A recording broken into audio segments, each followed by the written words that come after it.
We've all heard the rumours.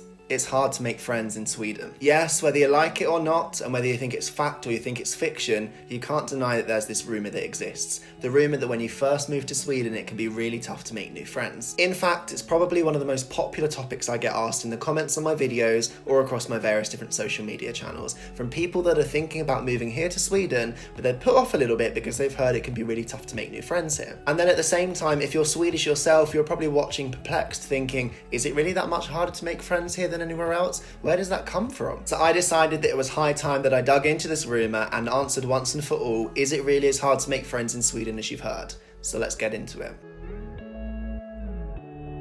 If you've seen a couple of my videos before, you guys will know by now that I always try and be as fair as possible in my videos. So before we get started, I think it's really important to say that regardless of where you're moving, if you're not a student and you come to a country for the first time, it can be tough to make friends. I don't think that's unique to Sweden. Yes, because when you move abroad to an unknown country for the first time, you don't have that same support network around you. You don't know the places that people are hanging out, you don't know the events they're going to. It can take some time to adjust to that. So I think unless you're a student, wherever you are, it's of course going to be difficult. But that said, there's of course varying different levels of degrees of difficulty. That said, in the specific case of Sweden, I can kind of see where some of these rumours start to come from, on the basis that if you dig into the stereotypes that surround Swedish culture, you quite often find people talking about the Swedes as being quite introverted or reserved people. And whether you think that's true or false doesn't really matter at this point. It just helps to explain why maybe there's this perception from the outside that it can be difficult to meet Swedish people. And full disclosure here, guys, I have to admit, when I first arrived in Sweden over my first couple of months,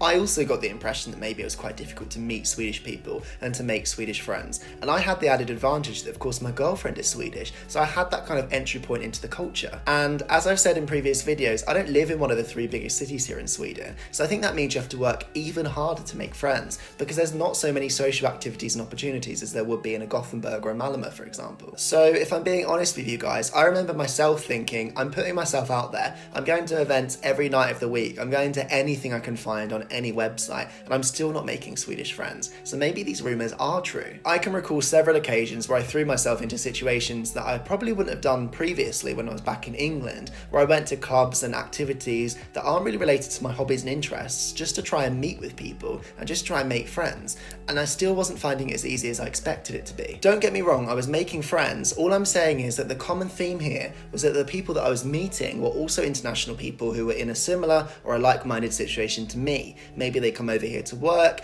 maybe they come over here to study, maybe they also had a girlfriend or a boyfriend from Sweden. And that brings us to the crux of the issue here, which isn't that necessarily it's hard to make friends in Sweden, but that it's hard to make Swedish friends in Sweden. And I like to think of myself as quite an extroverted person. I'm quite social, I prefer being in other people's company to being on my own, but I was still finding it hard 4 or 5 months later to make Swedish friends. I was working with Swedish people all day, but we weren't doing things together after work, and I wasn't seeing people in my social life that were Swedish, and I was thinking, what am I doing wrong here? But then I reached this point where suddenly I started to make lots more Swedish friends. I don't think I really observed it or really recognised it was happening at the time. I think it's one of those things that you only notice in retrospect. But these days I can look back and see that there was kind of this point over a period of a couple of months where suddenly I was a lot more social with Swedish people. And I don't want you guys to get me wrong, I'm not here today presenting myself as some self-proclaimed expert in meeting and greeting Swedish people, not by any stretch of the imagination. But in retrospect, there's a couple of different things that I've noticed that really started to make the difference and really helped me to make more Swedish friends. And I thought today maybe it'd be useful to share some of those tips with you guys. So as someone that's been there, take it from me if you will, these are some of the tips that helped me to make friends that are Swedish since I've been here in Sweden. The first thing that comes to mind is that it's really important to know the social norms and the cultural code here in Sweden. And the reason that I'm emphasising this point front and centre is because I think you're going to find it really important. It will help to explain some of the behaviours and some of the attitudes that you see.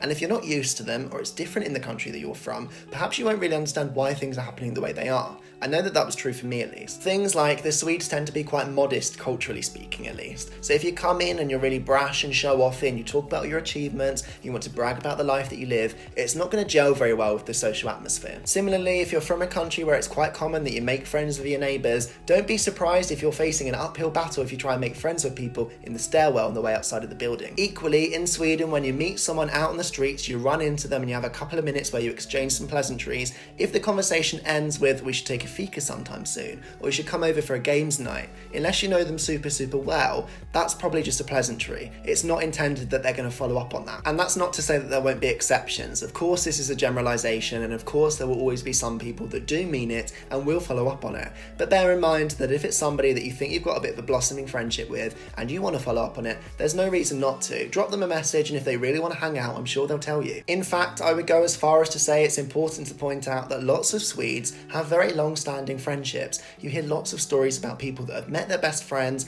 at primary school, at secondary school, and they've been friends ever since. So once you've got those really close bonds that have existed for a couple of years, it's easy to see why 2 months later you're not going to become their new best friend. Once you understand, for example, that the average Swede is making their social plans a couple of weeks in advance, you'll understand why if you ask them for fika this afternoon, or you ask them to come over for brunch for tomorrow, you might not get the reaction you're looking for. And it might not be because they don't want to, it just doesn't really fit with the agenda they've got going on for their week. And the other big game changer for me was trying new activities. And whilst I'm not advocating for 1 second that you should just drop all of the activities and hobbies that make you you, what I am saying is you also have to be prepared to step outside of your comfort zone and go outside of your box. And the reason I'm saying that is because, of course, it's easy to think that the activities you did at home are the same activities that are important and prevalent in society here. And the reality is that there are, of course, different pastimes, different hobbies, different activities to suit different climates and different interests. And perhaps the activities that are really important to people here in Sweden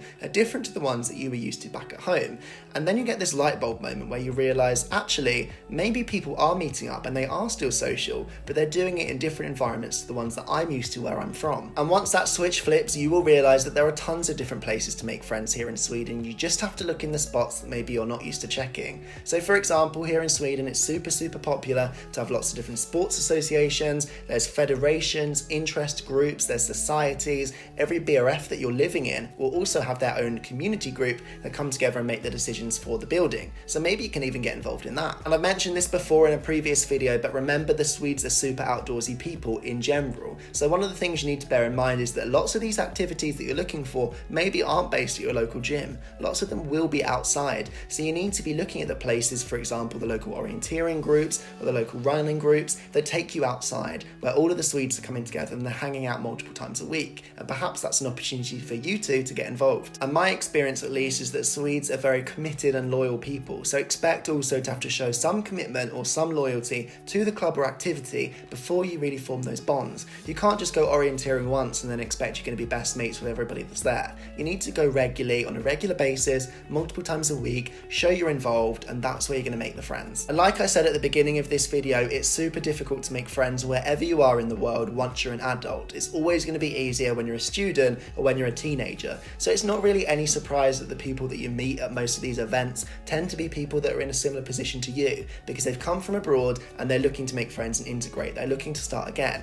You have to remember that the local people aren't having that same experience. So you also need a healthy dollop of luck to meet some of these people. And what I mean by that is, of course, you have to be in the right place at the right time, and it has to be the right person, because they also have to invest a lot of time and energy to make a new friendship. And I owe a lot of credit to all of my Swedish friends that have chose to invest that time and effort with me. So I guess all I'm trying to say is respect the process and you get out what you put in. So bear that in mind and you'll be home free. And with that, we've reached the end of this video. I've added all I can on this subject. As I said at the beginning, I am no expert. I don't really know what I'm talking about. I'm just sharing some of my own personal experiences, and there'll be other people out there that have had similar ones to me, and of course different ones. So if you think you can fill in some of the gaps and add some more tips and advice that helped you, share it in the comment section below. I'm sure you'll be helping somebody out that's maybe new to Sweden, doesn't really know how to get started. You could really make the difference. So make sure you go down into the comment section below once you finish watching this video and leave some tips. Then drop me a like if you haven't done that already, because I would super appreciate that. If you're not subscribed, I would love if you could be. I release new videos all of the time, and it'd be great to have more people along for the journey. And until I see you next time, thanks for watching and goodbye, guys.